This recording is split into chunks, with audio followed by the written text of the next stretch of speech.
काफ़ी दर्द छुपा हुआ था इन ऑटो वाले भाई साहब की कहानी के अंदर। जैसा कि आप लोग ने मेरी लास्ट वीडियो देखी थी, वहाँ पर मैं उल्लम में एंड किया था और ये 2 आउटलेट भी मैं विज़िट किया, लेकिन यहाँ भी कुछ रिस्पांस नहीं मिला, तो मैं थक हार कर आगे की तरफ बढ़ रहा था कि शायद कुछ हो। और गर्मी भी चिलचिला रही थी मेरे सर के ऊपर, और फिर मेरी नज़र पड़ी चाय की टफरी पर। और आपको तो पता ही है, चाय देखकर चाय के चाहने वालों के दिलों में जान आ जाती है। लेकिन भूख भी लग रही थी और सोचा कुछ खा लूँ, लेकिन फिर मुझे निकलना था, मुझे पठानवाड़ी की ओर बढ़ना था। इसके लिए मैं सिर्फ चाय पिया और जल्दी से ऑटो में बैठ गया।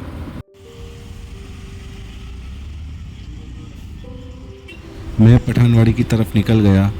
उसके बाद मेरी गुफ्तगू मौसम को लेकर ऑटो वाले भाई साहब के साथ शुरू हुई, और इन्होंने अपने जीवन के बारे में बताया, किस तरह से इन्होंने स्ट्रगल किया और लास्ट में आकर इन्होंने ऑटो को ही अपना सहारा बना लिया।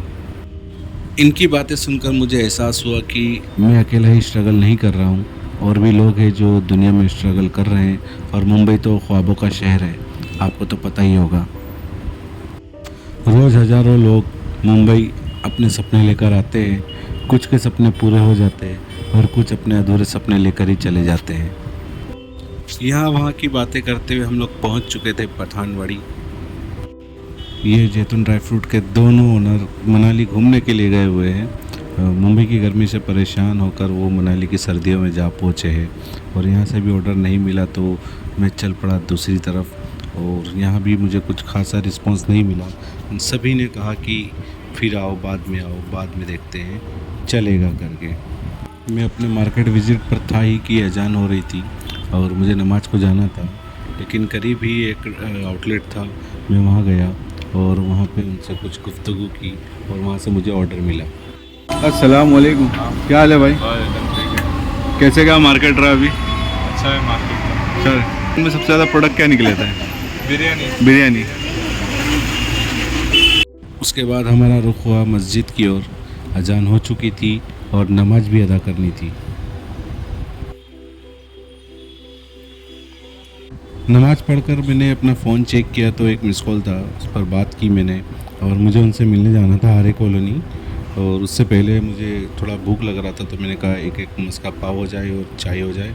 तो इरफान भाई और हम दोनों ने चाय और मस्का पाव खाए और हम लोग निकल पड़े आर्य कॉलोनी की तरफ। और इरफान भाई के पास बाइक थी, तो हम लोग का सफ़र आसान हो गया और हम लोग जल्दी से आर्य कॉलोनी की तरफ पहुँच गए।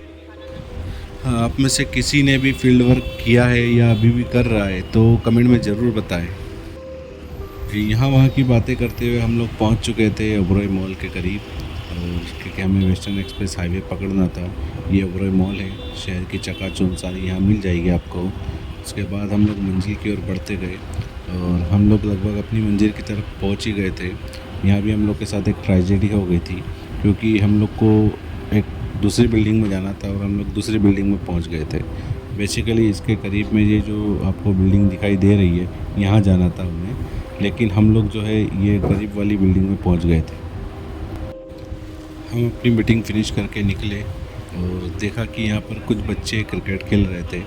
उनको देखकर मुझे अपना बचपन याद आ गया। तो दोस्तों, आज का वीडियो हम यहीं एंड करते हैं। वीडियो काफ़ी बड़ा हो चुका है। कल फिर मिलेंगे नई गली के साथ नई वीडियो में। मैं आपका दोस्त, आपका होस्ट, गली गली का सेल्समैन। अगर आपको मेरा सफ़र अच्छा लगा हो और आप मेरे आगे के सफ़र में साथी बनना चाहते हैं तो प्लीज़ सब्सक्राइब ज़रूर करें, मुझे बहुत खुशी होगी। मिलते हैं अगली वीडियो में। Thank you.